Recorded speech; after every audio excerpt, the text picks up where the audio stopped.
Dr. Khan, thank you for joining us on the Mother of All talk shows. Perhaps you'll explain why you ended up in Gaza and what you found there.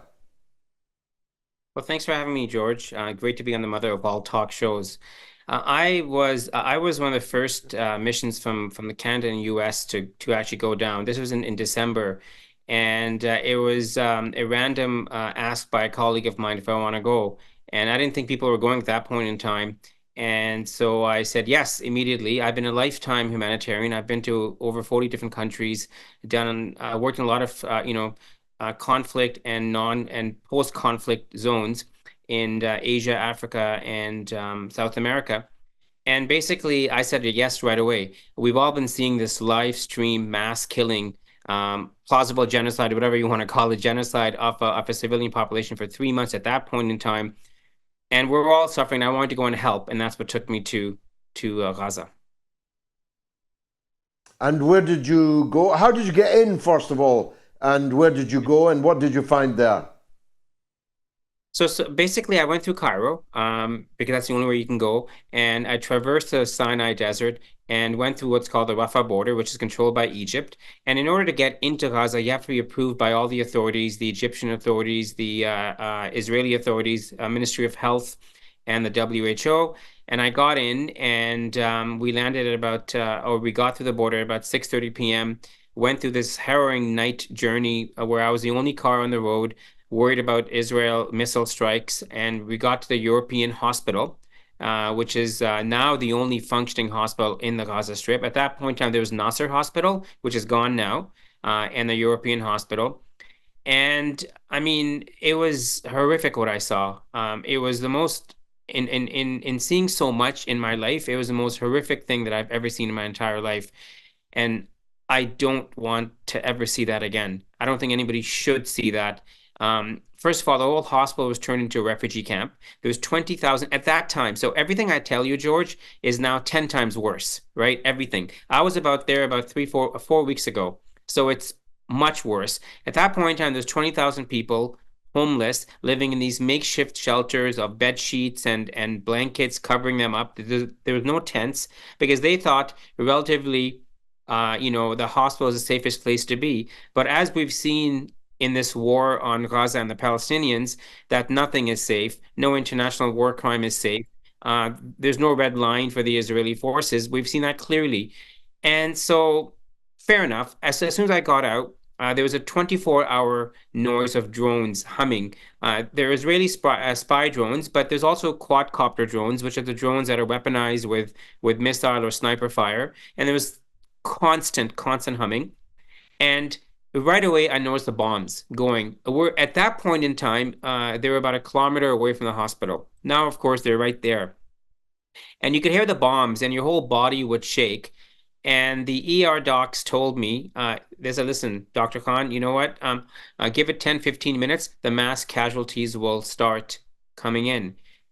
And boy, indeed, they did come in, George. And it was the most horrific scene that I've ever seen in my entire life. It was annihilation. It was mass chaos. I don't know if anybody can properly picture. It was mass chaos. There's people coming in with rubble. Women, mothers holding their children. This one mother was holding her 8, 9-year-old boy, who by the way is skinny, like there's bones, because as you know they've been starved. I mean they're starving now, and they've been starved intentionally by the Israeli forces, by the Israeli government. And they're starving, and they're all thin. And she's holding his cold, dead body, screaming to us to check her pulse, check his pulse, check his pulse. And the boy is cold and dead. And that's just one example. I mean, there's more than I'd say about 60% of the people that I saw were all children, and all young children under 13 or 14. I mean, not that, I mean, even a 17-year-old is young, but under 13 or 14, covered with rubble, dust, head fractures. I mean, I hate to be graphic, but this is how it is, and what we should know. Limbs dangling off, barely connected, soft tissue wounds right to the bone, and eyeballs. Now, I do plastic eye surgery. Eyeballs shattered with shrapnel, kind of extruding, and you saw all this in front of me. It was mass chaos. There was no space because it's already 300% over capacity. There's no gauze. Staff are overworked. There's children and women all over the floor. Basically, there's they had to suture whatever they could on the ground, on the floor, without anesthetic because the local anesthetics are short supply. Trying to triage who goes up, who doesn't go up. Head trauma in 2-year-olds with sort of a bump filled with blood there, and just lying on the floor, forgotten in the mass chaos. And it was just horrific. I always call it was like hell on earth, in my opinion. Well, that was stunningly described, and especially with your caveat that everything you saw is now 10 times worse. You can certainly multiply the numbers and multiply the numbers of casualties. How badly off was the hospital then in terms of the facilities that it had, given that people are fleeing to hospital even when they're not injured because naively they imagine that a hospital will not be bombed? But of course, as you put it, the European hospital is the last remaining functioning hospital. How badly off are they for medicines, bandages, all the necessary paraphernalia for healthcare? George, it was very bad when I was there. Gauze and antibiotics were minimally there, almost out. Even anesthetics, they had enough to give general anesthesia for now when I was there, but basically not enough for local anesthetic. On my last day when I was leaving, they ran out of morphine. Now, morphine is needed for a lot of major orthopedic procedures and injuries. You need morphine because it's a potent painkiller. They had none of that. I saw, George, people lying all over the floor in the hospital because there's no beds with these orthopedic devices sticking from their legs. They're in unsterile situations. There's one bathroom for 200 people. They're living in closed corners, and their legs are getting infected. So basically, if the initial explosion or sniper fire did not get an amputation, basically the infection would do it, and they'd have to go back to the OR to save their life, would get an amputation. And if they had the proper equipment, proper surgical equipment, surgical instruments, proper supplies, and even anesthetics and antibiotics, you could save a lot of these limbs, right? In one day, I saw 15 legs being amputated.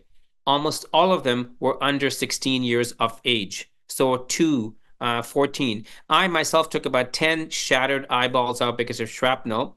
And the oldest child I did was 16 years old. I did as young as 2 to 6 to 11 to 12 to 15 or thereabouts, all young, all with their lives ruined. And I think the thing that we should understand from a healthcare point of view, it's been a completely intentional destruction of the healthcare system, and it's been done with a plan, right?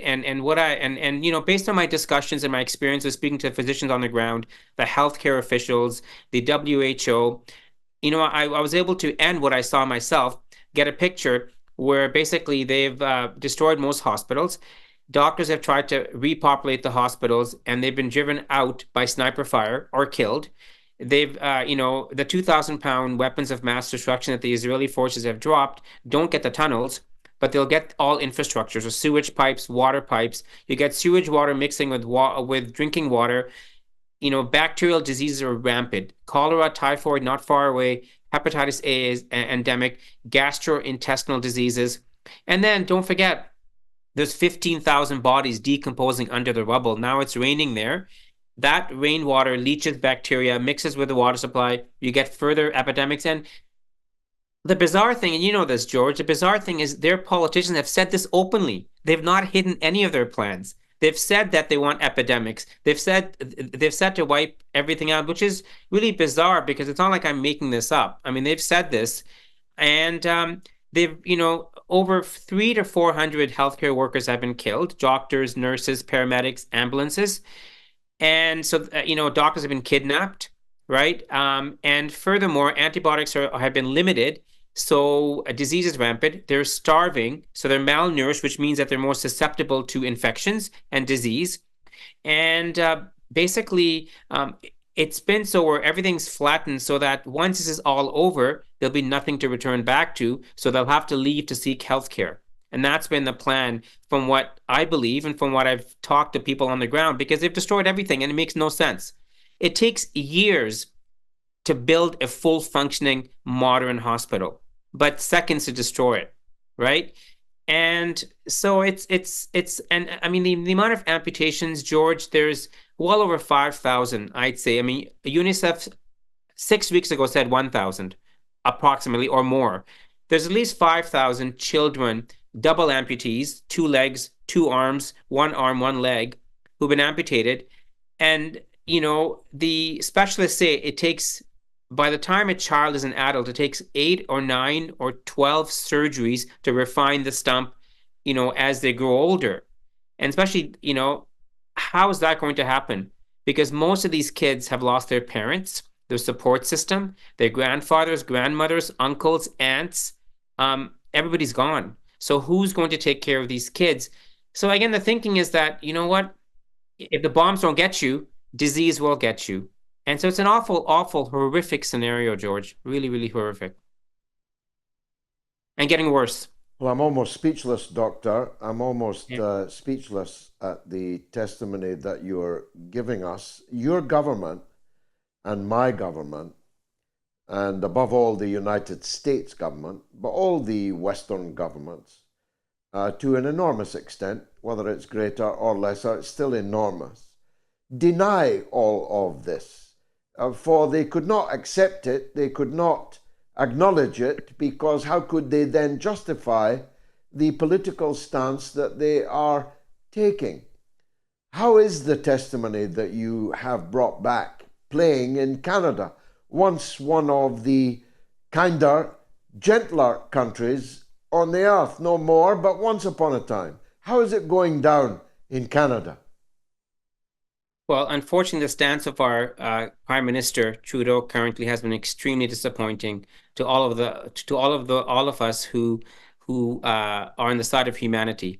Having said that, I was one of the first groups to go in, and when I came back at that point in time, a lot of the mainstream media in Canada wanted to speak to me, so I did speak on mainstream media at the time.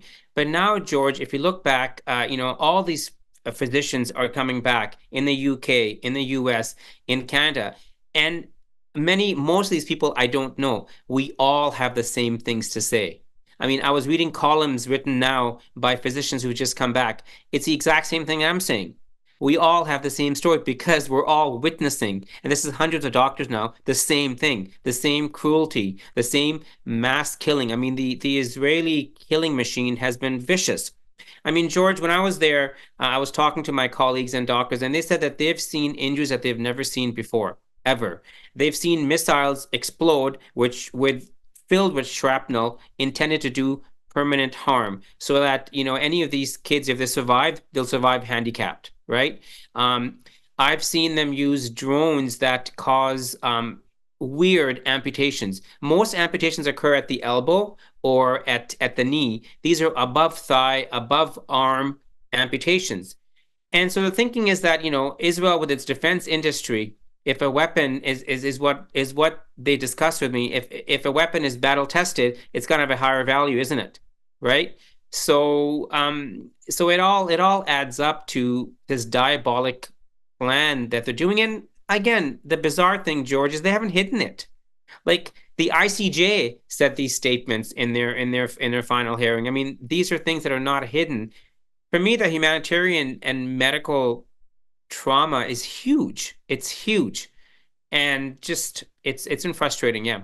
And right now, I think the mainstream media is somewhat coming on now after 5 months of carnage and slaughter. They're coming on now, but we've been seeing the same thing all over again. We've all witnessed the same thing. All of us physicians who've come back. Battle tested on babies. Doctor, you're doing God's work. May God bless you and reward you in the ever after. You've moved me so powerfully, I barely know what to say in response to what you've told us. Beyond thank you for joining us on the mother of all talk shows this evening, Dr. Yasser Khan, Canadian surgeon, professor, and founder of GIVE.